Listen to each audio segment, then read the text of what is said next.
सबसे पहले पुत्र, मैंने बोला कि पुत्र नाम के नरक से अपने माता पिता को बचाने वाला होने से, पुत्र नरक से त्राण देने वाला होने से पुत्र शब्द उत्पन्न हुआ। अब पुत्र के 3 कर्तव्य हैं।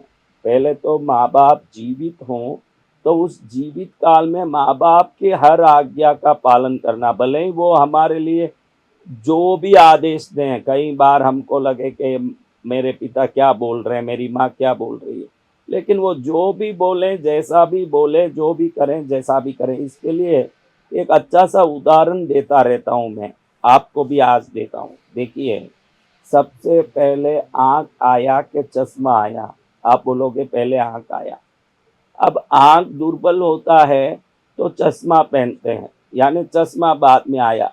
अब आँख में कोई भी गड़बड़ हो तो आँख में पुर्जा डाल के घुमाएंगे कि चश्मे की रिपेयरी होगी? आप बोलोगे आँख का कोई इलाज नहीं होगा, चश्मे की रिपेयरी होगी।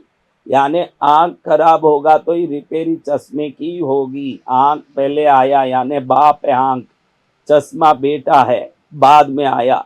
अब आँख खराब है तो भी चश्मे की रिपेयरी होगी, यानी बाप खराब दिखे तो भी बेटी की रिपेयरी होगी, बाप की रिपेयरी नहीं होगी। मेरे माँ बाप ऐसे हैं, मेरे बाप ने क्या दिया, मेरे बाप ने क्या छोड़ के रखा, क्या रख के गया, ये सब बातें करना छोड़ के हमारे लिए उन्होंने जो शरीर दिया, उस शरीर में अपने वीर्य से प्राण दिया, ये जो दिया उन्होंने, उसको धन्यवाद मान के इतना आप बोलने के लिए जो मुंह रखे हो, वो मुंह उन्होंने दिया है बोलने का, तो इतना शरीर, अंग, उपांग, इंद्रिय आदि देने वाले माता पिता के प्रति दुर्भावना नहीं रखना चाहिए। शास्त्र कहता पुत्र के 3 कर्तव्य है।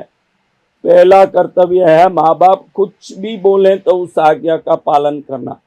दूसरा कर्तव्य है उनके शरीर छोड़ने के बाद उनके वार्षिक कर्मों को, मासिक कर्मों को व्यवस्थित करके उनकी सद्गति का प्रयत्न करना। तीसरा कर्तव्य है जीवन में एक बार तो भी गया आदि स्थानों में जाके उनके लिए विधिवत पिंडदान आदि करना। ये 3 कर्म जो करेगा, ये आप कर रहे हो तो ही आपको पुत्र कहा जाएगा। पुत्र यानी माता पिता का आज्ञा का पालन करना।